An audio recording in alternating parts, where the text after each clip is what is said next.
Thank you. Welcome to this afternoon's Data Trust Initiative seminar. I'm delighted you've joined us this afternoon for what I'm sure is going to be a really fascinating discussion. So for those of you not familiar with the initiative already, our ambition is to shift the dial on data trusts, moving the field from theory to practice. With the support of our funders, the Patrick J. McGovern Foundation, we aim to create real-world data trusts that steward data in ways that mean the benefits of AI and data can be shared by all. We want to create an environment that supports the development of data trusts through building understanding of the role data trusts have in data stewardship, developing practical operational strategies for data trusts, and creating communities of research and practice. So part of what distinguishes data trusts from other forms of data stewardship is their focus on bottom-up empowerment. Data trusts should provide a forum for individuals and communities to come together and collectively set the terms of data use. The goal of today's session is to explore what bottom-up empowerment really means in practice and what it might look like in the context of data trusts. I'm joined by a brilliant panel of speakers who are going to discuss data stewardship and which mechanisms can help give people or data subjects a voice in decisions about data use. We're going to be recording and sharing the session. You can participate and ask questions by submitting to the Zoom Q&A facility that's located on the bottom of your screen, without having your image or voice recorded. We'll start with a short introduction of the panel members. After discussion, there'll be an opportunity to ask questions. If we're unable to address all of these questions in the next hour, you can also we'll also follow up by email. So today, I'm pleased to be joined by the following panel members. First of all, Dr. Rachel Adams, who is Principal Researcher at Research Africa Network ICT, where she leads the AI for D Africa Just AI Center. Rachel has published widely in areas such as AI and society, gender and AI, transparency, open data, and data protection. Simon Burall is Senior Associate in Volve, where he currently leads the Citizens and Science program, which focuses on developing more effective ways to be involved in the development and application of new technological innovations with a particular focus on data and artificial intelligence. Rachel Coldicutt. Rachel researches and advises on the social impact of technology. She is the founding director of Careful Industries, whose mission is to make sure more people have a chance to shape, inform, and create new technologies.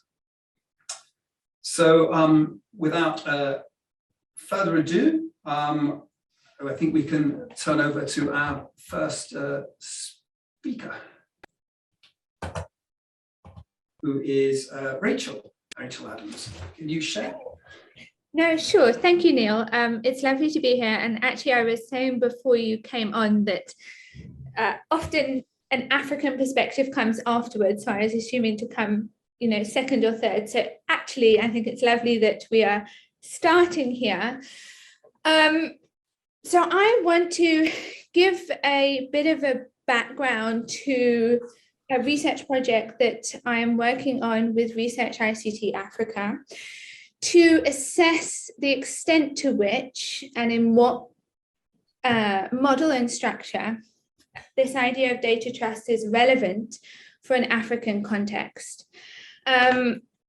So broadly, what seeks to be achieved, and this is certainly a repetition from what I think many people are going to say today and what we all know, but the idea is to empower communities to make decisions about their data and exercise rights in relation to their data, to strengthen a culture of data stewardship, to address practices of data colonialism, which look different in an African context as opposed to a global North context, and to improve data justice outcomes. So this is linked to a project that we're also trying to work on at Research ICT Africa to look at how data governance needs to be shaped to address injustices within the system, and also really quite significantly to address the inequalities in access to digital technologies that we are seeing increasing on the African continent. So as more people are getting connected to internet-based technologies and digital technologies and are participating in data regimes, the more inequalities are being created. This is particularly so in a gendered perspective. So increasingly more men are having access to digital technologies and less women. So the digital gender divide is a kind of key structural issue that I want to stick with as we move forward into this question of the applicability of data trusts within an African context. So data trusts are there to enable the exercise of data rights in a more responsible way. Data rights in Africa looks quite patchy. This is a map that shows the extent of data protection laws, which you can see on the African continent are not as advanced as in other parts of the world. The blue are omnibus privacy laws, and the grey is no privacy laws whatsoever, although I can say that there are privacy laws being developed in other countries that are not being shown here. Those privacy laws do not have, many of them don't have some of the rights we might associate with or as being necessary for data trusts, like data portability. Very recently, the African Union Commission adopted the Continental Data Policy Framework for Africa that Researcher ICT Africa were the technical lead on. Data portability was originally included somewhere in the draft of this framework, but was not included in the final text that was adopted. So that's something to kind of think with.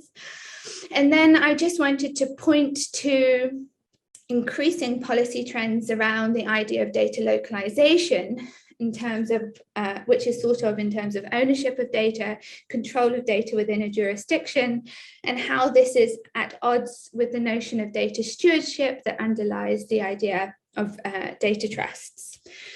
So in addition to those kind of legal parameters, we have the fact that there is very limited and patchy awareness around data rights. So when I was saying in terms of digital inequality, as more people are coming online, there's greater inequality. There's also a great deal of power and knowledge asymmetries between people who know how data is used and are using that data, and people who are participating in these systems and giving their data but are not aware of the privacy risks of simply using Facebook or simply going onto some online platform. In addition to this, the data protection authorities that do exist in the country, which may be one of the institutions you would think about as hosting a data trust, are overburdened. There is not necessarily the necessary resources that would support an extension of their mandates to be data trustees. To give some broader societal context, I've spoken about digital inequality and how, if we're thinking in kind of holistic terms around data stewardship, that we need to also be addressing the infrastructural questions around access and the questions around understanding and awareness. But of course, the idea of communities is itself a problematic concept. In many African societies, it reinforces patriarchal structures, and there's various kind of gatekeeping roles. So we need to think with the complexity of how are we defining and looking at this idea of communities? How are we creating an idea of communities? The law as well. So data trust is, of course, based on a kind of strictly legal concept in many ways, but the law is itself a structure that is not used across communities. In South Africa, we have a huge proportion of the population who uses traditional legal structures and not the kind of formal legal structure you would associate with a data trust. The law can also reinforce these colonialist structures rather than address them. So when we think of the role of the trustee, that might not necessarily always correspond with something kind of trustworthy and responsible and genuinely acting in the best interests of data subjects. However, there is some work happening. We are also exploring this, and policy.org, that's based in Uganda, is doing some really, really interesting work around the future of data governance in an African context. We must think of the ways in which structures like data trusts might be offer particular kind of opportunities and benefits. So it may be that trustees can cover the gap between data subjects not having total online access or access to ticking into and agreeing to particular kind of consent mechanisms online at any point, because populations are not always online. There is huge kind of disparities around who has access to the internet consistently and in what areas. Data trusts may be able to fill some gaps with respect to building awareness around data rights and access to remedies if it's in relation to a kind of specific use case where people can really kind of understand in a specific way how their data is being used and give consent around particular usages. It might offer the opportunity to create new kinds of communities with respect to kind of the use of women's data in a particular issue, for example, and therefore address some of the structural inequalities. And then I wanted to just draw attention to the collective rights and responsibilities and the legal mechanisms that do exist within an African context, which offer something really kind of unique to thinking about collective participatory data governance approaches. We often talk about the idea of Ubuntu, and it's certainly not the only African value system we can draw attention to, but it emphasizes the interrelationality of all people and life. So it's really not just about people and the relationality of other people's data to your own data and how other people's data affects the use of your own data, but also the way in which data practices may affect the environment and how we can take this into account as well. The African Charter on Human and People's Rights talks about the rights and freedoms of each individual should be exercised with due regard to the rights of others, which I think is an important idea in the context of pooling data, community or collective data. And then the right to self-determination, to determine how to use one's data or the data of one's community. And this is, such an important idea for decolonization, to be able to self-determine how to use one's resources in various different contexts. And this is a right that is provided for in the Banjul Charter, the African Charter on Human and People's Rights as well. And if I can get to my last slide, just some kind of points about the way forward and what we need. So at the moment, we have next to no use cases of where a data trust has worked successfully within an African context. But so there's a need to kind of build an evidence base here and to think about and look at contexts where participatory data governance practices have taken place and their efficacy in protecting rights. How we can draw on the kind of collective and relational value systems and governance structures I spoke of in the previous slide to build participatory data governance models that also address the structural digital inequalities and move us to these more data justice focused outcomes. How we can think about empowering women in particular through these models, and what are the kind of institutional and capacity building requirements that we need to move forward different participatory data governance, data stewardship models that are more effective for the African context. So I'll stop here, Neil, and very happy for comments and to discuss with the other participants. Rachel, that was brilliant.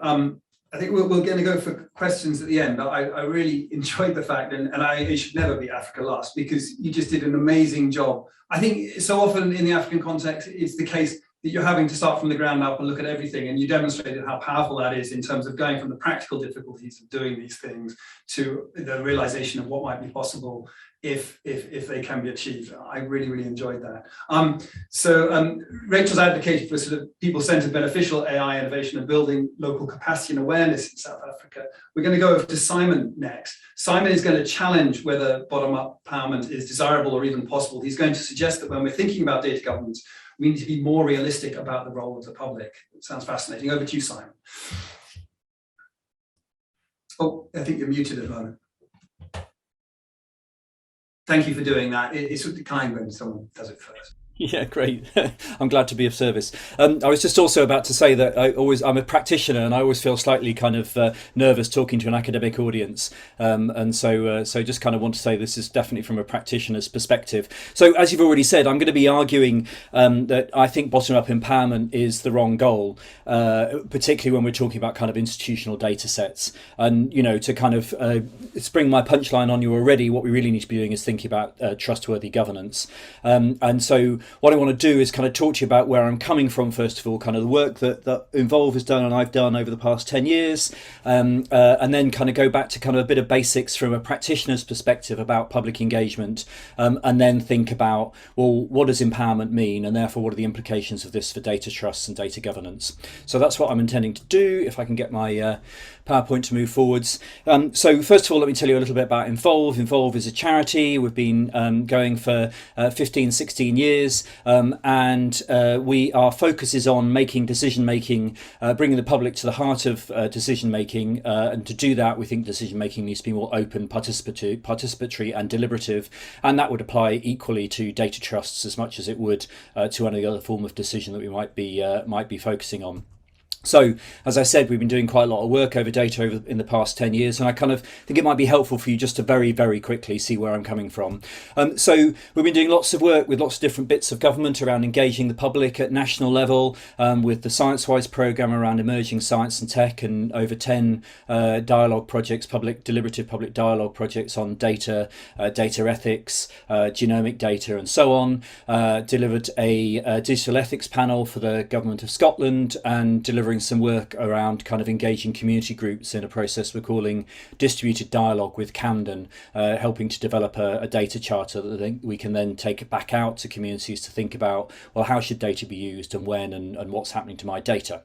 We're doing a lot of work with stakeholders, and this might come back to, we might want to kind of focus on this when we kind of explore kind of my notion of kind of how you empower communities and individuals. Worked with Cabinet Office and then DCMS around the Digital Economy Bill and the provisions around data sharing, and been working for over 2 years with the Home Office now around police data, questions of privacy, security, governance and so on.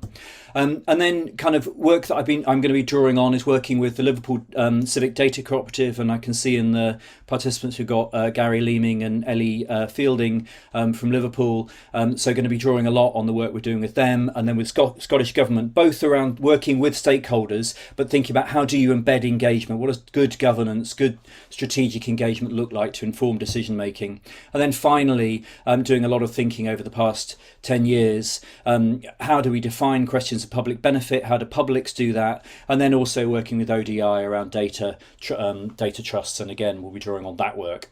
So kind of lots of work at different levels, and then obviously kind of drawing on our wider engagement work as well.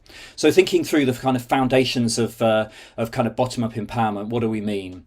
So this spectrum of engagement is something that is used by practitioners, has been adapted by Ada Lovelace to think specifically in the context of data and data trusts. So, and you follow it kind of from the left-hand side, wending its way up and down through to the right-hand side and empowering. And so, on one level you could just be informing, all the way through to kind of, look, we've got some questions for you, we want to kind of hear what you think, and then we'll make decisions on the back of it, through to Involve. We're really interested in kind of what you want your life to be like, what are your aspirations, what are your hopes and fears, and then we'll feed that into the governance. Or actually, you know what, we're going to go a bit deeper, we're going to collaborate with you and identify the questions that you have, how your aspirations might be applied, and then begin to work with you on solutions, all the way through to, look, we want to hand the decisions over to you. And so as you're thinking about kind of how you might engage and what bottom-up empowerment might look like, having this spectrum in mind is quite helpful. I'm going to draw specifically on the Involve and empower bits of this as I explore engagement slightly more. really, really critical. If you only take one thing away from what I'm going to say just now, when you're thinking about, as an institution that has data and you're thinking about creating a data trust, it's what is open to change and what is not. Because if you're holding institutional data or data that is collected from citizens by an institution, there are some things that are you can't change. The law, policy, accountabilities. Some things are negotiable and some things you can put to publics and you can leave open to them. And the only thing you can possibly empower people on is that latter, on the things that are actually open. But as you begin to engage with institutions, the things that are actually open are really quite narrow. So, just want to kind of unpack this idea of empowerment. I'm drawing these examples from the idea of health, from kind of health data and health trusts, but you could apply this to any sort of data. So on one hand, empowerment could mean putting data in the hands of individuals, their own health data, so they can be empowered to look after their own health. This is really important, but I don't actually really think that this is what we mean when we're talking about data governance and empowerment. We could be talking about empowerment around governance, actually putting decision making in the hands of citizens and communities and handing decisions over to communities. Or we could be, and when in Liverpool, this final one was one of the, we were talking about the Liverpool Civic Data Cooperative to community groups, and this was what they heard when we used the word empowerment, which is why I'm suggesting it here, although I don't think it's what we're talking about when we talk about empowerment, which is actually handing healthcare over to citizens, give them the data, and then they deliver their own healthcare. I mean, there are other data contexts where that might be more feasible, but it's really important when you think about the use of these words, that when you talk about empowerment, some within communities will think you are talking about giving us the decision making in contexts where that may well not be possible. And I really want to focus on the second of these, the kind of questions around governance and so on. So, what is the role of the public in governance? So, whenever you're dealing with people's data, of course, you've got to tell them what data you've got, how you're using it, what you're using it for, how you're keeping it secure, what benefits you think they're going to be getting and so on. That's the kind of foundation. You have to be doing that. But you could also be involving the public to understand what they think their needs are, what their health needs are, what their whatever the public policy question at hand is, what are their fears, what do they want to happen, and then use those perspectives to inform inform how you use the data, how you put the data to use. Or you could be letting the public identify opportunities, identify where there are gaps, how the data could be put to use, and then make decisions about it. And those are two actually quite different levels that you could be doing. And there are three different ways within a data trust you might do that. And I've got three more slides and then just going to get to the nub of my argument, and then that will be it. So the first is when you're developing the data trust. So the question you might want to put to citizens, to communities, is what legal form should the trust take? What sorts of conditions should it apply to? Who should have access to the trust? Who should be a member of the trust? How it should prioritise projects and so on. You could involve the public, and you could get them to make recommendations. You could consider that, but not necessarily implement it as you design the trust. Or you could actually co-create the governance and mechanisms for permitting access with communities. Those are two very different things. But as you're thinking about the latter, and you're thinking in health data, you're talking about public health data from local authorities, from hospital trusts, from academics, and so on. The number of stakeholders are involved. That kind of co-creation can become quite difficult because the stakeholder work is hard enough. Then once you've got your data trust and it's up and running, you're going to be making decisions day to day and kind of on a monthly basis about data you might be using, who individuals you might be having access for different projects and so on, for different uses. And so you could have a people's panel that could either be making recommendations about where the data should be used or actually making the decisions on behalf of the data trust. So again, you could have different levels of power over to communities. And then finally, there's the project by project basis. And actually, as you're kind of using data for the delivery of particular services, for example, or in particular research projects, you could be involving residents and communities in their perspectives on the problem, or you could actually be involving residents in scoping the projects and making decisions and so on. So those are three different ways you might involve the public in decisions about the data trust, and thinking through, well, what sorts of power might you hand over to publics, and how might that and what might that say about what level of empowerment you can do. So, as I've said, in the end, this all comes down to trust. And I haven't yet come across a circumstance where a data trust of meaningful size could really meaningfully empower citizens. Partly because, you know, we're living our own lives. You know, we're taking kids to school, we've got granny to look after, we've got the dog. You know, there's only so many decisions you can be involved in, and how meaningfully can individuals and communities be in the day-to-day governance of a reasonably sized data trust. And so what I think trusts can do is develop real clarity about the influence and level of decision making the public can have, and then create the routes and the processes and the structures and the spaces by which publics can be heard, publics can inform, or even publics might be able to take certain sorts of decisions. But I think we need to be really, really clear about, as I said, what decisions are open and what not, so that we can actually tell the public meaningfully what impact they can have and then deliver on that promise. And so I come back to the question, and I don't think the question we should be asking ourselves is, what does bottom-up empowerment look like? I think the question we should be asking ourselves is, what does trustworthy governance look like? Thank you very much. Great, that was brilliant. Thank you, Simon. I guess one major point is, if there were ever a world where there was one data trust to rule them all, that's really problematic. So I suppose one thing that I always think of is, if in an ecosystem of these trusts, people move with their feet. And unfortunately, we don't have one, so we don't have an ecosystem. But yeah, really great points around bottom-up empowerment there. Finally, we're going to go to, for the initial presentations, Rachel Coldicutt. Now, Rachel is going to bring her perspective that there are bigger issues of structural power and trust that need to be taken into account than just actually data trust perhaps is not the answer, that we have to address these bigger issues of structural power. That sounds really interesting. I'm excited to hear your presentation. Over to you, Rachel. Hi everyone. Now, I don't have slides, partly because I didn't really know exactly what I would be talking about until I heard everybody else. And I think what is really interesting is, in a way, a lot of what I have to say follows on from the Simon, other than the first thing I would say is that if we want to think differently about empowering people, we need to use a different language, right? We can't talk about who's at the bottom, right? And I think if what we're really interested in is distributing power and giving it to people, we need a better language to talk about who we all are, and, you know, and acknowledge the role that we all have there. So the first thing I would say is, let's not think about top down or bottom up, because that does, in a way, narrow our perspective into very traditional understanding of structural power.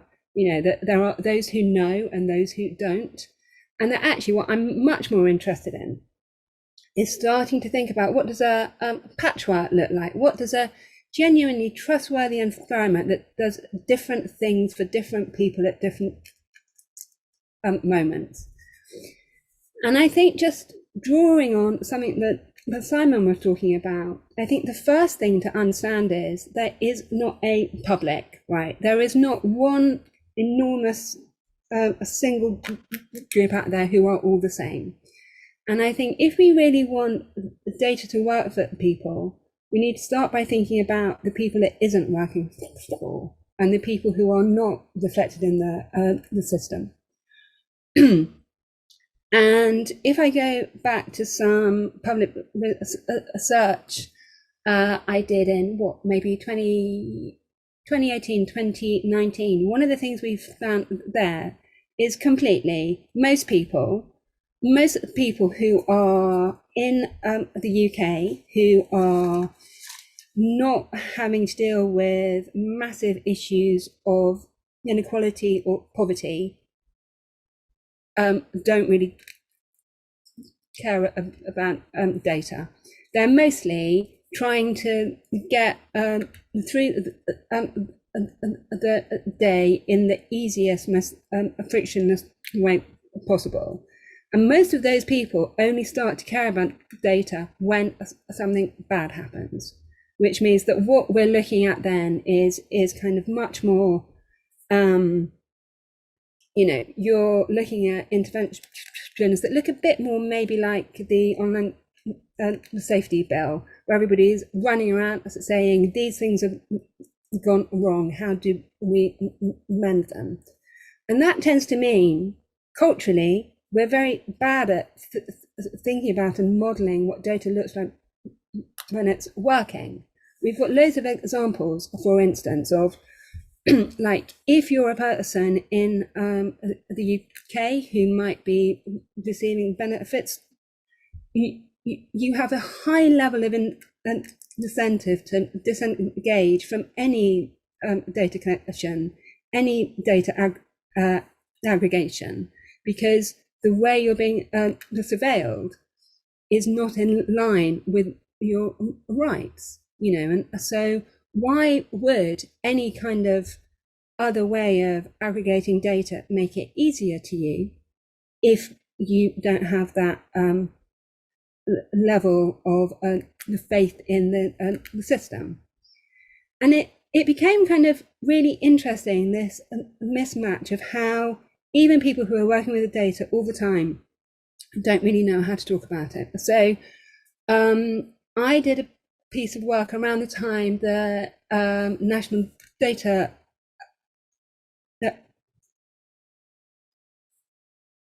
strategy was coming out, where we worked with about 30 charities to understand how data affected their beneficiaries. So we spoke to people who work with migrants and refugees, people who work with children's charities, domestic violence, disabled people. And everybody said, I don't know anything about data, this isn't our job. And then when you started to talk to them about what actually was happening in the lives of these people, it turned out they knew loads about data, they just weren't calling it that. And so I think the first bucket of things to be thinking about is, if we're really interested in empowering people, not only do we need to stop talking about bottom up, we need to stop talking about data, we need to start talking about the actual meaningful changes in their lives that better governance of their data is likely to turn into. And I suppose the other thing I'm really interested in here is what happens if you turn it on its head? What happens if you start to look at the kind of data that is being collected in communities, that is maybe not being laddered up and used in larger projects, which is not really part of any formal data ecosystem. We've been doing a little bit of work over the last year looking at kind of how citizen and science data, which is often not very highly regarded, which is given quite low the status, is actually in lots of ways being collected to address the issues that communities have on the ground. So you're seeing, for instance, in a number of countries in South America, you will have collectives of the farmers and climate scientists who are working together very locally to understand what's happening on a day-to-day, week-to-week basis in the community. And this is practical knowledge and information that goes back into that community instantly. But there aren't really any routes for that kind of data that is practically really useful every day to speak to or challenge other kinds of data the systems. And I think lastly, you know, the most important thing in a way is we can't really start talking about trust and data trust without talking about taxonomy, you know, because actually the structural injustice of how data is labeled, organized, collected, who gets to collect it, who gets to decide the buckets it goes into, the things those things are named, who calls them those things, right? That is the very beginning of how data is used to oppress communities. And that actually, if we can start turning it upside down and being open to more collective and more collaborative ways of both describing data, collecting data, and actually thinking about who really wants to manage their health data. I've done public engagement work about this in the past. The thing that people really want to do is turn up to an appointment and have excellent outcomes. They don't want to be managing the data. And I think that, what we need to think about is totally those qualities of what does a trusted environment look like, but that actually we're not going to get to a trusted environment unless we start thinking very differently about power and how we use data and its amazing distributed capabilities as a way of giving it away and sharing it with others. And that's it from me. Thank you.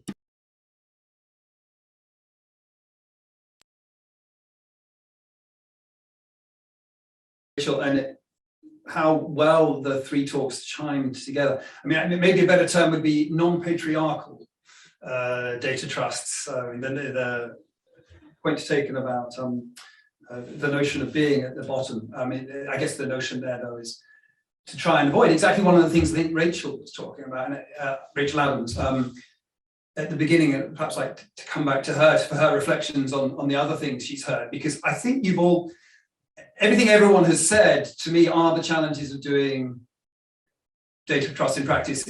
Simon, you said you're academic. Well, I'm not an academic as far as data trust is concerned. I work on machine learning. I don't care about the academics apart from what things do we need in place to get these things working.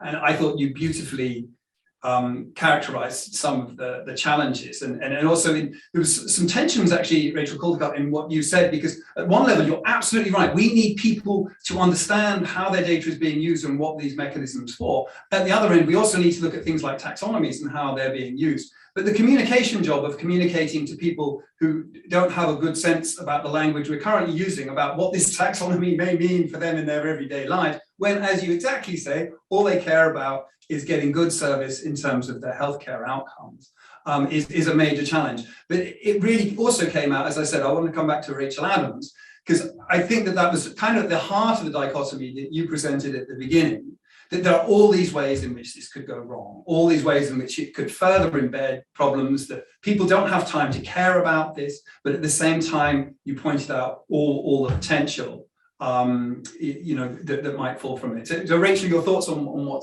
Rachel Adams, your thoughts on what Simon and Rachel Coldicutt said? Yeah, no, thank you. I think this is really, really interesting, because I like the skepticism towards the idea of data trusts, and maybe it is just a language. Can I just interrupt? Data trusts say none of the things that people specifically said they said here. They don't say what the mechanism of data governance is. They don't say how it should be done. It's just a legal mechanism for having a fiduciary group. So in some sense, I think many people have interpreted that the Data Trust Initiative doesn't have, like everything Simon said could fit within the data trust, everything Rachel Coldicutt said could fit in the data trust. It's much more about how you choose to do the governance, which is a separate thing. But I'll come back in. So skepticism about, I think data trusts are you can have an evil data trust. You could create a data trust that just acted to do evil things. So it's the data trusts actually don't define how you do the governance thing that you said. But I think that skepticism is about how do you do these things in practice. Sorry, back to you, Rachel. Because I don't have skepticism about trusts as a mechanism, but I do have all the worries that you all have. Yeah, but I hope the African context where the legal system is not implicitly trustworthy, and where it is still a mechanism of power and exploitation and neo-colonialism, we can be skeptical of the very concept of data trusts. So I do want to put that on a table. In terms of the, so there's a really interesting point there, because what you're hinting at, which I don't think we've spoken about so far today, what is the recourse? When this trust, so in the UK, and that's brilliant that you highlighted that, because I think it's something we don't think about in the UK. The assumption is that if this entity was to breach the obligations it has under law, there would be recourse. Now, whether that's true in the UK is not, but as you're pointing out, in the African context, that may not be the case in many countries. And I think also the other point you made, which makes things quite different, is the lack of. So Simon mentioned how do data trusts store data. Well, another point that I like to try and emphasize, people keep saying data trusts store data. They don't necessarily store data. They actually, what they do is they collate the rights to that data. They might store data. But actually in the African context, there are no rights on that data. So the only way you often have of dealing with that would be to collate the data and therefore build your own regulations about how that's being used. So it's another thing where the framework of law around it. So what solutions do you see to that, Rachel? Is there a way of bridging that? I'm not sure. So I think that the point is that there is a lack of trust in the legal system that we might understand to be the formal legal system, because governance at a community level takes place through traditional governance structures. So then you would say, well, how do you utilize traditional governance structures to achieve the same ends? Which I think is an extremely complex question, and I'd love to see some research on it. I don't have immediate answers. But the other side of that is who has access to the law in African communities, broadly speaking, and that is also a question of inequality. So I think the point is that we are all coming back to is that data trusts can't just work on the one level where it's not addressing questions in terms of the production of data and the inequalities that are produced through the production of data, through the labeling and the collection and so forth, which Rachel pointed out so well. Then I think the other interesting thing is around alternatives to the consent models. So that is what data trusts offer, right? An alternative to perhaps limiting consent models that make the interesting and socially public interest type of work in relation to data possible.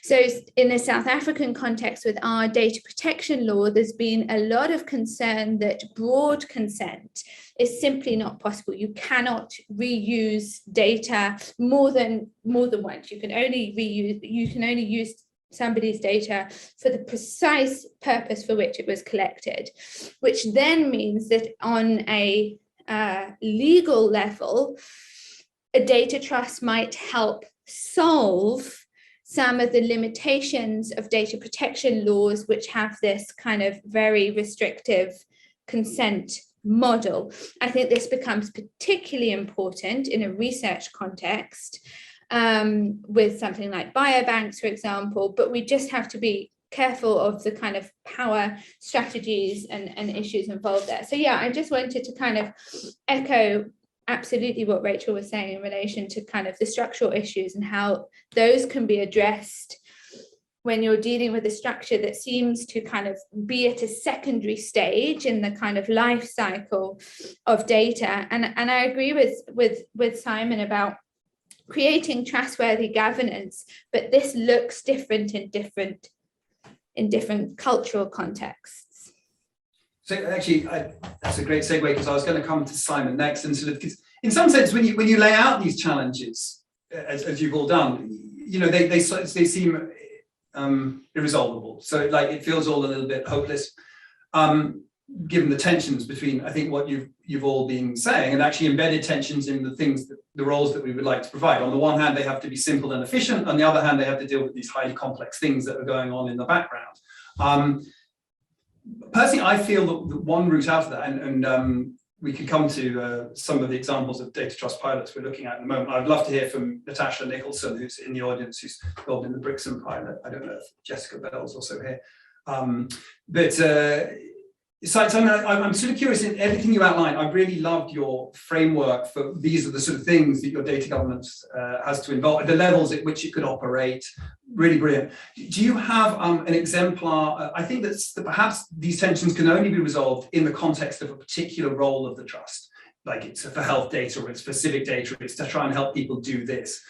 Is that something you would agree with? And do you have examples of where that's panned out and on how you resolve these tensions in a specific case? I mean, I think you're right that it kind of has to operate in a specific context where the kind of the data, what the data is clear, and what the purpose for the use of the data and the purpose for the trust is clear. It's only then can you really begin to be kind of even begin to communicate effectively with the public or publics. Rachel was quite right to pick up. I think I used 3 different ways of describing the public: individuals, communities, and publics, and those are 3 very different conceptions of that mass of who we all are. So yeah, I think you can only do. I can only conceive of it in that sense. But it's really important to realise that the focus of all my work is on kind of supporting institutions to engage the public. So of course that's kind of how I'm seeing it. And it is a very partial view.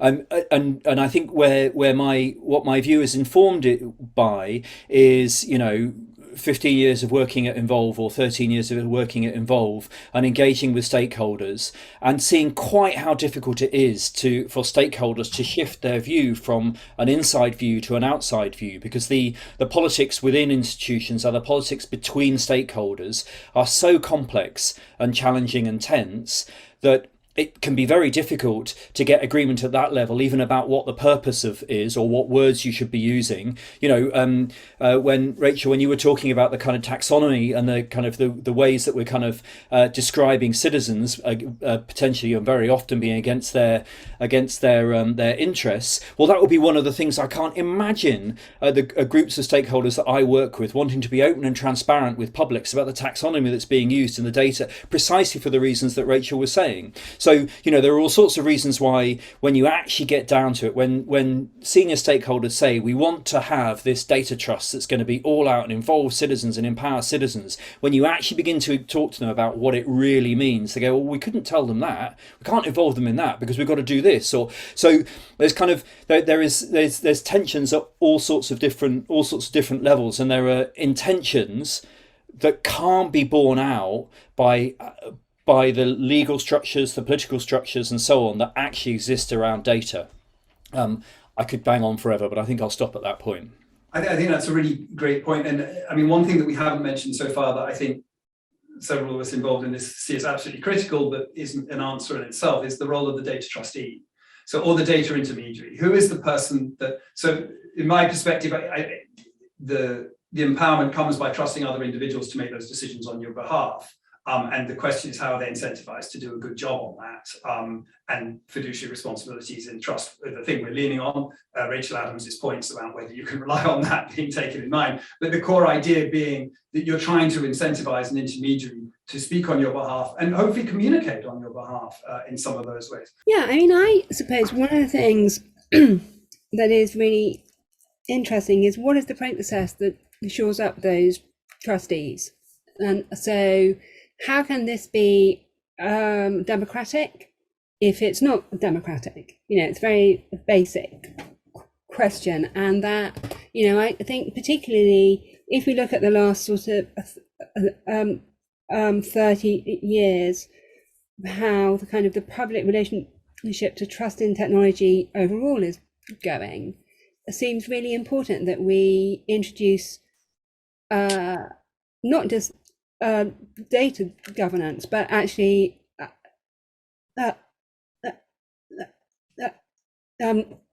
proper democratic governance to ensure that communities are represented. However, I think another thing that we see as a real problem in, I think, data governance overall is the smoothing effect that can happen when we look for things that work for most people most of the time, which is how lots of products are made. And that I would really ask that any kind of governance around these issues looks to be inclusive at the beginning, and it looks to understand and recognise the issues that are experienced by those who are most marginalised, most excluded, rather than trying to, I think, replicate some of the issues that we've had with the scaling up of very large platforms, which are in and of themselves things that work for most people most of the time, and then create chaos at the edges. So yeah, I think what we really need to think about, and I'm going to be really boring and just to say again, we need to be really clear on the meanings of all these words. What are we governing? Who is governing? Who has oversight? What is recourse to a trustee if a trustee is not representing your needs? And I think that those things need to be really, really clear, particularly because data is very opaque. So it's interesting that you talk about clarity, because I said my immediate response is, you mentioned democratic, that's not even a clear term. And I think that one of the challenges is the nature. So exactly the problem of consent, people being constantly asked for consent, in some sense is the purest form of democracy. People don't have the time, as you've mentioned, to constantly answer those questions. So there's certain forms of enfranchisement that actually disenfranchise. And so there's clearly a balance, and we have this balance across our lives in many professions, doctors, lawyers, and not that they're working well, where these decisions are made on people's behalf. The question is, what's the method of recourse when that's not operating? I mean, a major one in the bottom-up empowerment paper from Sylvia and I is that people have the capability to always leave the trust. And that actually changes a great deal the way you perceive these things, because it's not a one-size-fits-all that you're signed up for forever. If you can always leave the trust, then people vote with their feet if they're not happy with the form of data governance. But I'd also sort of challenge a little bit the notion that every term needs to be defined, because one of the challenges we face is that these things mean different things. They mean very specific things to people in different fields that are different. So one of the things I keep actually trying to do is keep some of the terms loose, because the problem is that if you use this term, it means something in legal, it means something in technology, it means something to the public. And actually you get a problem because people are talking about different things. So I agree in some sense, you do want to sort of have a clarity about what's going on, but there's also a need for constructive ambiguity about how you're doing things. And once again, I'd sort of emphasize the mechanism of the data intermediary doesn't necessarily describe how that governance is done. I think it's very important that that's contextual according to what, is it data for clicking for adverts, is it health data, is it, and one of the reasons I think for having to do these things in practice is it's difficult to answer these questions you're putting unless you know the purpose, as Simon was putting out. Perhaps you want to come back on that. Yeah, I would love to come back on that, not least because I think the way democracy dies is when we say it's too hard. So I think want to be really clear that I don't think that's good enough as a way of thinking about it, and that it's. Are you saying it's easy? Well, it doesn't matter if it's easy or hard, if it's necessary, right?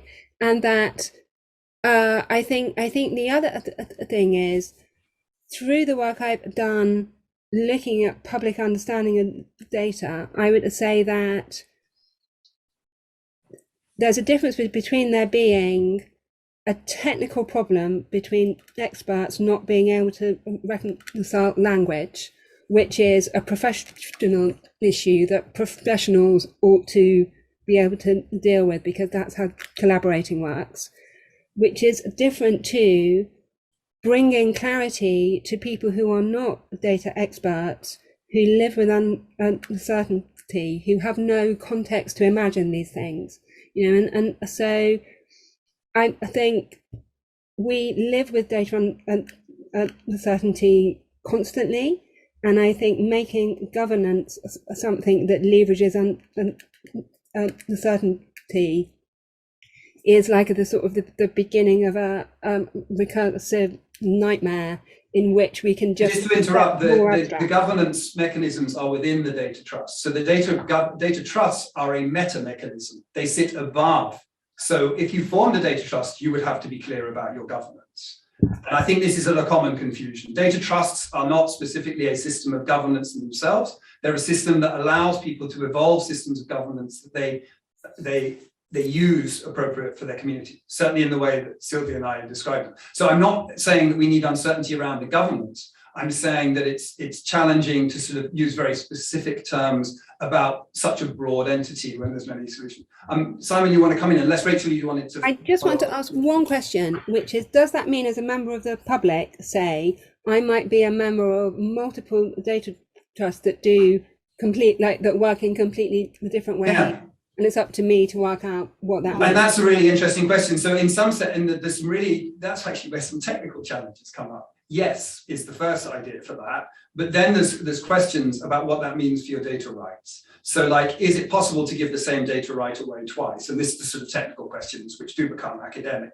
But yes, you would end up potentially being a member of several data trusts. And that has complexities in itself, which is why also you'll see in the paper, one of the things we talk about in the end is that you might want metadata trusts that sit above those. And that actually you would end up being in a sort of data trust that has a number of different health data trusts, and they're looking to conform to certain standards. Of course, it's so hard to envisage that ecosystem today when actually, as people like Natasha will tell you, just starting one, and Simon, I'm sure, and all of you, just starting one data trust is hard. But you would envisage a world where you could be a member of multiple data trusts, and you may do that through perhaps, to simplify that, there may be a sort of a metadata trust that you might join. Simon, did you want to come in, and then we'll definitely make sure that Rachel has a chance to come back. And there's a question in the chat that Simon.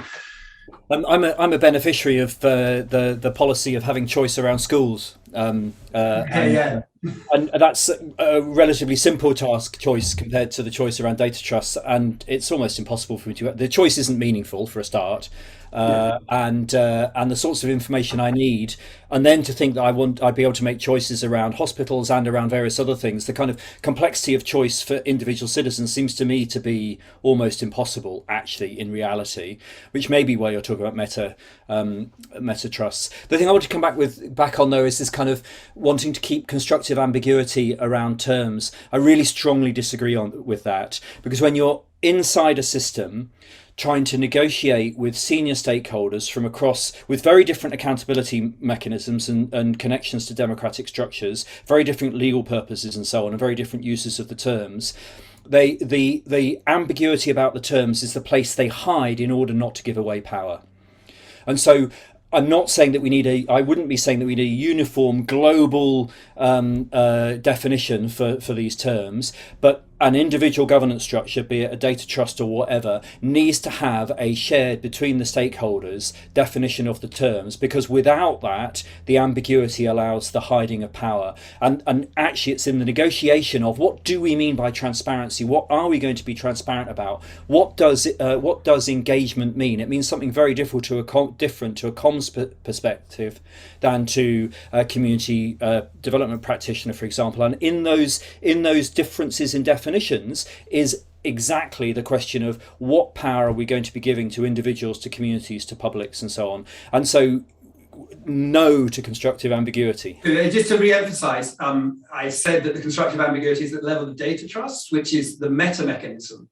If you're doing the specific data governance within a data trust that you're forming, within the mechanism of using trust law to manage data, which is what data trusts are, then I'm not advocating for constructive ambiguity. I'm advocating for constructive ambiguity when you're talking at the meta mechanism. Because I notice we do keep dropping down to the specifics of data governance within a particular trust. And one of the points I was making earlier is that's very, very difficult to talk about if you're not talking about the purpose of the trust and why you formed it. And then you can start getting specific, because you can talk to people about what they want, what the objective of the trust is. But it's the level above where the constructive ambiguity is, I think, quite helpful, because the nature in which you set these things up according to different purposes, whether it's local data for managing transport or whether it's health data. And I then very strongly agree with your point on the false choice in schools. I think one of the things we've thought about with that and as a potential solution is that if you were to, some of this data is clearly not going to be done bottom up, like health data is national already, right? So bottom up, non-patriarchal, I don't know what the, I'll think of a different term, Rachel, taking account your point. So one potential is that you have a default data trust. So one of the challenges we've had around national health data is that when the government have ideas about how to share it, some people disagree. Now, if those ideas, I think they're not that well thought out very often, but if they were well thought out, you can imagine a default data trust that if you didn't disagree, you would just, so instead of opting out of the system entirely, you would opt into perhaps another data trust that gave you an alternative form of governance. So it would be an active choice. But that does lead to a lot of the challenges that you've brought up in terms of having the initial system of governance and what the purpose it is, because it's more like a one-size-fits-all data trust. I totally agree on that false choice point. Rachel Adams, I want to give you a chance to come in on things.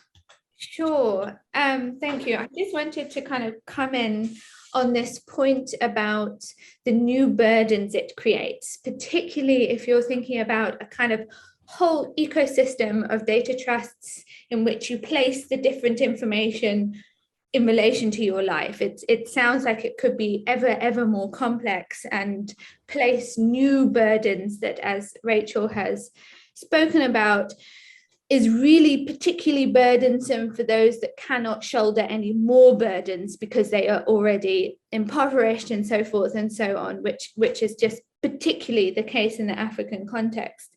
So if it's going to be producing new kinds of burdens, and we can already anticipate and say with a great degree of certainty that these burdens are not going to be equally distributed. They are going to fall largely on those that are already bearing the brunt of digital and data inequality. Is this the right mechanism for addressing data exploitation? Or is this a mechanism that's serving another goal in terms of enabling fairer data sharing, but is really not the mechanism for addressing data exploitation? So again, I have to be clear, what do you mean by the mechanism? It's governance structure, an enabling mechanism to create a governance structure is, I think, what you're speaking about in terms of the broader ambition of. Yeah, I guess, I mean, it's an interesting question because I think, again, it personally depends on the specifics, but Rachel, I would see if Natasha is, I would love to hear about the experience in Brixton, but if she doesn't want to speak, that's fine too. But I'm not sure if it's because she couldn't unmute, so I've just tested the ask to unmute. No worries. Rachel Coldicutt, is it the right mechanism? Is doing this the right thing? So I think what's really important to think about is there may be loads of mechanisms, and this may be one of loads of mechanisms. And I think that, you know, I would certainly see that there has been a tendency to centralize over the last 20 years, you know, and for good reason. Centralization is useful when you're achieving scale. Putting it aside any connotations that centralized may have at the moment in the world of Web 3 and whatever else is happening over there, I wonder, kind of back to your meta point, is like thinking about what does it look like when if there are many mechanisms. What does it look like for an individual to navigate a world in which there are many mechanisms? And I think if you look to like I have never you know, I spent 20 years working on the internet, making the kinds of products that do things like, for instance, mean nobody needs travel agents. And God, I would love a travel agent now, you know, to your point about that being experts who know about things. Like every time you go on holiday, you have to think about everything and know about everything. And I think this real problem of pushing all the resource back onto the individual constantly is a problem. But if we can start to think maybe about what does the centralized governance look like in a way that is manageable for people, then, you know, that seems more interesting to me. The thing I'm just really concerned about is the idea that you go from a world of not really understanding what's happening right now into a different kind of complexity where there are other things not to understand, as well as everything that isn't clear now. So I would say, just to that point about governance, thinking about like governance in different other sectors. Like I like to sit on a couple of charity boards. Charity governance, which is enshrined in law, which ought to be fairly straightforward, which, you know, comes with lots of handbooks and how to do things, right? Everybody is always not quite clear on what it is they can do, what they can't do, how can they flex it for them, does it work if we do this? And maybe almost, I'm going to just be really unhelpful now and like finish by saying maybe the problem is we're thinking about governance as being the thing that saves everything, when actually we don't yet, like we haven't leveraged these amazing opportunities to do things at global scale in a way that like respect the rights of the individual and the ability of any of us, whether in communities or alone, to thrive. So I think we need to think a bit more deeply about what governance is if it's not something that puts everything back onto us. I think that's really, really well put, and builds on something you said earlier as well, Rachel, about the vividness of why data is useful for something is also missing. And I think so. One of the things, I mean, I'm going to come to a question in the chat in a moment, which I think is quite a hard one to answer. But one of the things that I think you're emphasising there is the need for one of the things that I think is missing and is causing the problem you're hinting at is the lack of well-incentivized expertise. And this isn't just true in data governance. Charity governance has the same problem as you're sort of hinting. People don't necessarily know what they're empowered to do and what they're empowered not to do. It's voluntary work. They're incentivized to try and do the right thing, but they're not always. So if you do have these data intermediaries involved, where do they come from and how are they paid for? When at the moment, so much of that expertise is drawn into private industry where the incentives are not going to necessarily be aligned with those of the people. The question in the chat here is, picking up on Rachel's point about outcomes. When Apple launched the iPod, they didn't talk about this. It's from David Crack, about its technical aspects of the product. The strapline was 1,000 songs in your pocket. It was a simple explanation of the outcomes people get from having an iPod. What is the equivalent phrase for a data trust? I would also say, should there be an equivalent phrase? Because I'm sort of always worried that damages that such a strapline would be only effective in a certain context. But I think it's a sort of interesting question, whether one can do that or one wants to do that. Anyone want to come in on that? I mean, I don't have an answer to that question, although kind of this last conversation and the question has slightly prompted. I mean, the question we were posed at the beginning was, what did bottom-up empowerment look like? And I've argued I think that's the wrong question. But I think it does hint at the right. We're focusing very much on kind of governance and the trust in institutions, and I've explained why that's where I focus. But if you are sitting in a community where your data is being used or abused or whatever, or you're not really thinking about the data, you're not really thinking about the governance, you're thinking about the problems you face, and you're thinking about the way that the state and other actors are influencing your life or not influencing your life, and I think that if we're really serious about using data for improving the lives of individuals and communities, we need to do, the starting point needs to be why it's not working already, of which data will only be one part of the problem. Data is not going to solve inequality by itself. Even if we get the governance of data trusts or whatever the structure is right, even if we get these institutions right, it's not going to be the only thing that's going to solve the problem, because it's going to be decisions about money that's got nothing to do with the data and decisions that we've taken elsewhere. So I think that there's kind of, I think we need to be really clear what question it is we're trying to answer, and we need to be really clear what communities and individuals think will make their lives better, and how, in the context of data, how data might help contribute to that.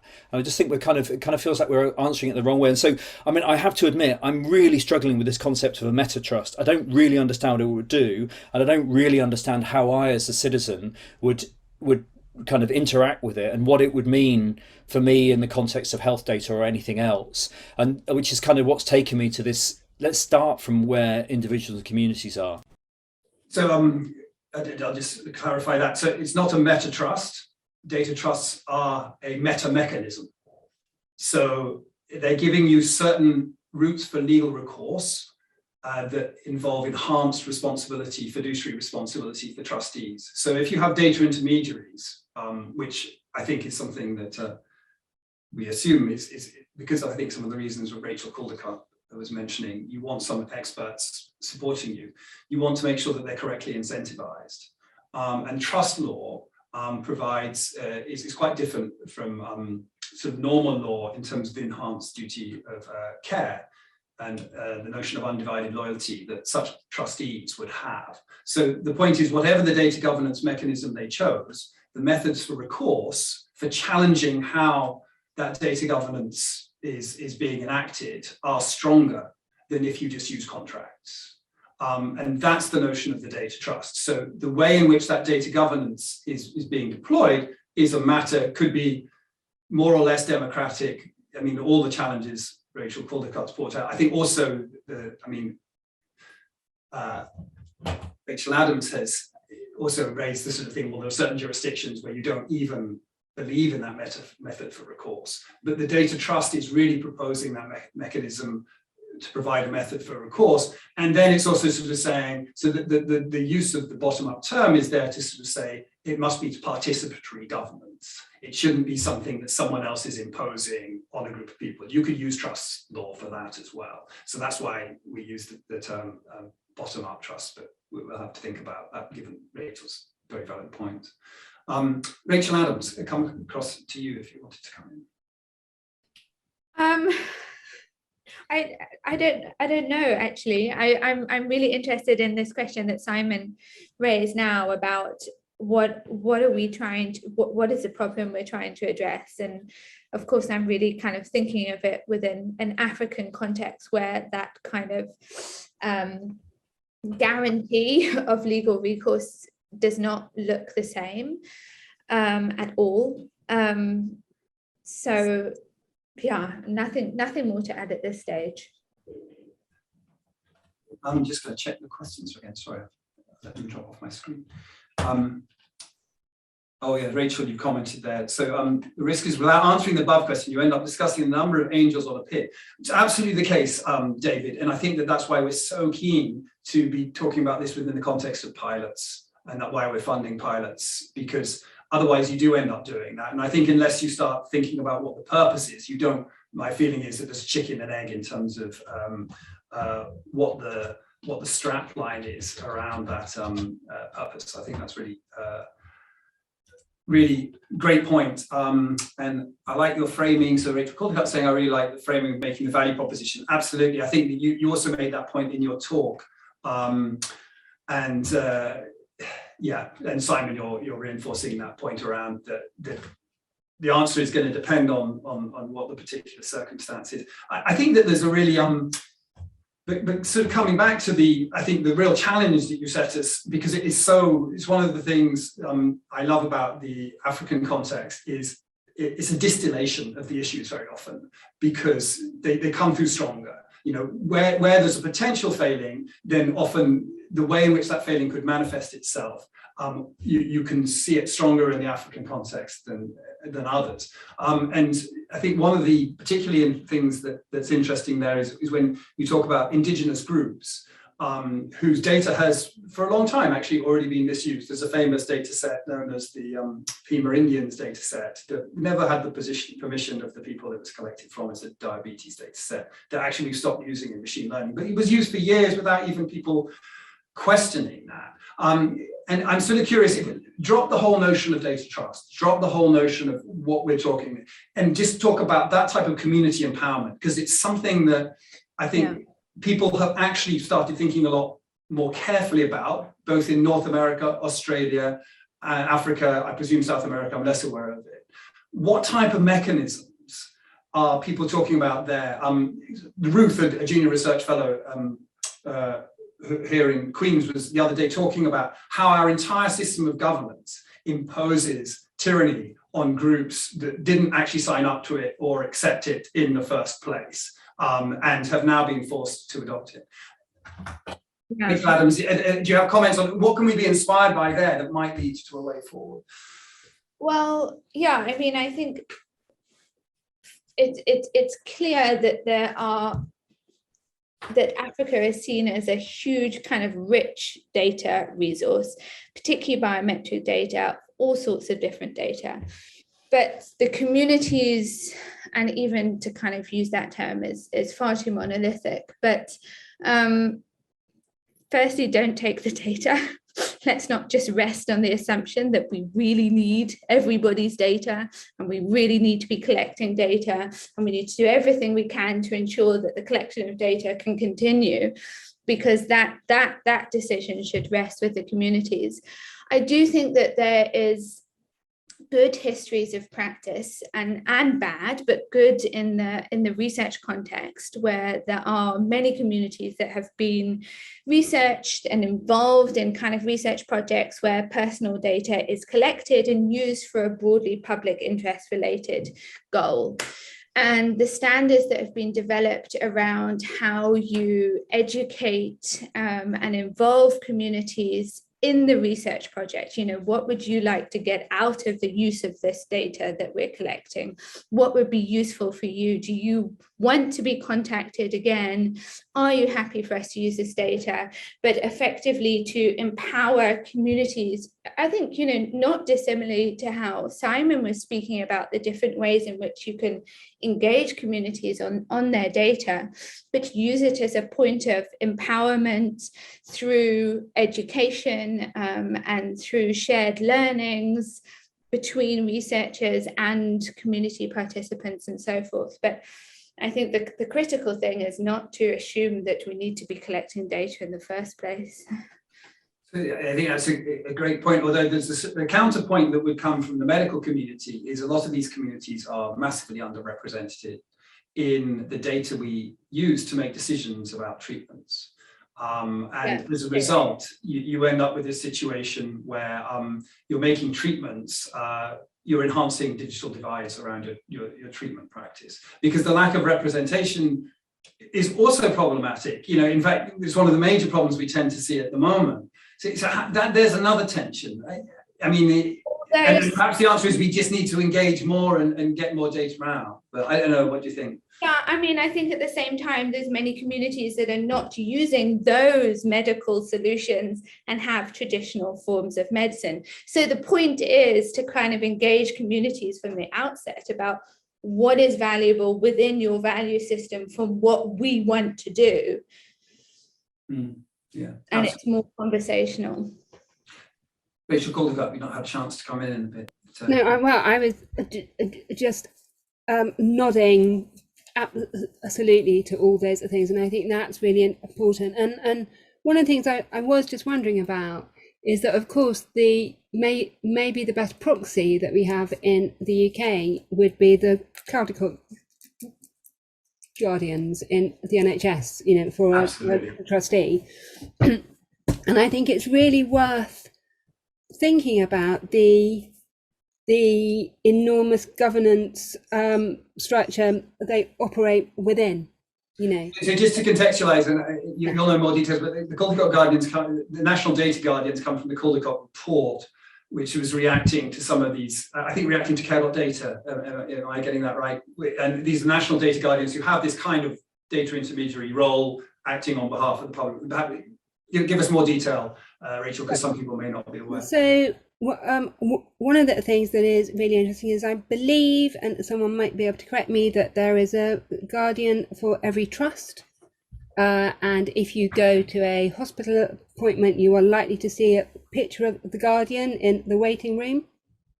However, nobody explains who that person actually is or how they can help you, but they have a visibility there in the system.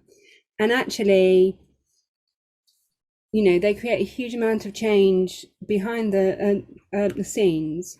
But again, I think it's really notable that even in a relatively well governed environment of the NHS, this was a role that came in after something had happened, right? And I think that generally we are very bad at being safety first, anticipatory, doing the hard work, as Rachel was talking about at the beginning, to sort of set things up, you know. And if you think about it in very basic terms about building things that are likely to last, I think a lot of the things that Rachel was talking about are the foundations of good practice, and maybe some of the other things we've been talking about are more instrumental and they come in later on. I think it's a great point, and just it reminded me of something. By the way, NHS trusts are not trusts in the legal sense. It's the use of a term in a rather annoying way. But yes, that they do have these national data guardians, so they don't actually have fiduciary responsibilities in NHS trusts. I mean, they do within the doctors, but the senior manager doesn't know. Simon, did you want to come in there?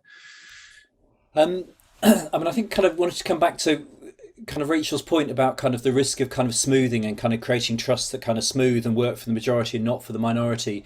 One of the things that tends to happen in the data community is that and the use of data is there's a real focus on the benefits, as if the benefits are obvious, and the benefits therefore kind of outweigh in many ways anything else, and what that kind of elides over or ignores is the risks and harms either to the wider community or to very specific individuals or communities within a wider community, and that comes back, I think, to this notion of kind of trustees and how do you pick trustees who can possibly represent all of the interests within a community? And I don't think you can. Some of you on this call have heard me say this already, but if you think about the kind of data needs of a mother versus a scientist versus a magistrate, they all have very different data needs. But she may be the same person. And her fears about the data for her, for how her data for her daughter might be used, may be very different to her excitement as a scientist and the data she can get her hands on to do her investigations as compared to the kind of data she needs to do her job as a magistrate. And so, we kind of all have these, we have competing interests even within ourselves, let alone communities. So however you set up the governance and however you appoint the trustees and however kind of responsible and neutral these trustees are, they are going to need mechanisms that are able to engage with communities and engage with individuals and publics in ways that allow these multiple different perspectives to be heard and influence what the decisions that are being made about, as Rachel was saying, about data that's collected, but then how data is used. The choice of what sorts of projects data goes for will be something that matters very much to publics, but often is in the, well, we want to investigate this disease. In fact, Rachel, you put there, we need to be wary of trialling new models in Africa, much as we trial new vaccines and new technologies in Africa as well, and then we kind of take them over into mainstream uses for Europe. And it's kind of the same thing in communities. It's where power, the uses to which data is put will tell you where power thinks it's important and not, and which is why we need to have mechanisms that those without power are really able to influence decisions. And that isn't going to be solely through trustees in a data trust. It is going to be through an ecosystem approach within a trust around mechanisms for engagement, let alone a kind of ecosystem of trusts. Yeah, no, I think that's absolutely key to the model, that you need that. Enfranchisement is one of the, I think we have a sort of plot where we have 4 aspects to data governance. I'm sure there's more, but we're trying to sort of get across some of the issues. The benefit for the individual, the benefit for society, how you deal with vulnerable people, and what the mechanism for enfranchisement is. If people disagree with decisions being made, how do they respond? I'm sure you can go much richer than that. But I think one of the problems we face, and it's one of the things that I think we're talking about here, is we don't actually know the right level of granularity to be operating at. You put it very nicely, Simon, with the sort of the magistrate, the pregnant mother, and I can't remember the other role that we all face. I'm just sort of seeing in the chat, Kirsty Gale making the point that stakeholders must have a role in data rights, yeah, absolutely.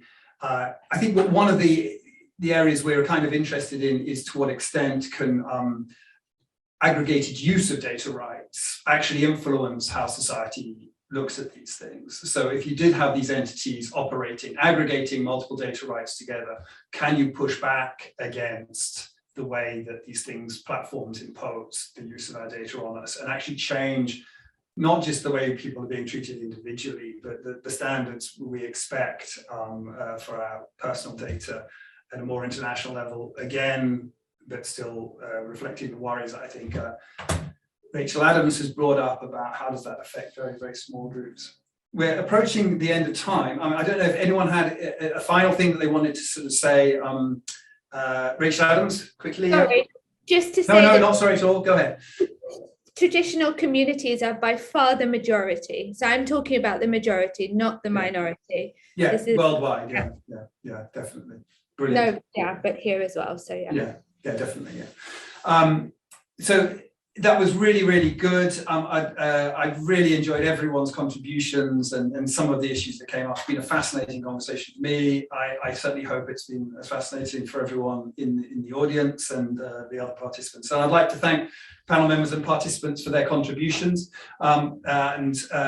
The initiative hopes to continue these discussions and have further events for the Data Trust Community Network to sort of debate these issues. There's no point in now all going away and forgetting everything we've said. We need to build on these understandings. So I encourage you to keep in touch with the newsletter, and we've got a LinkedIn group that you may want to join. So I'd also want to highlight our next seminar in the spring series, which takes place in May and focuses on cities and places. We're seeing a lot of interest from various different parties in data trusts for cities and places. The event will explore real-world examples of data trusts being established in different continents that support collective decision-making and enable decisions to enact data rights in their jurisdiction. Paul is just going to share the registration link for that in the chat. Some of the issues, I'm sure not all of them, that we discussed today are also discussed in various blog posts on the website, which is datatrusts.uk. So please feel free to look there. And with that, I'll just thank our panelists again for what I thought was a really brilliant and informative discussion. And see you next time, I hope. Ciao, ciao.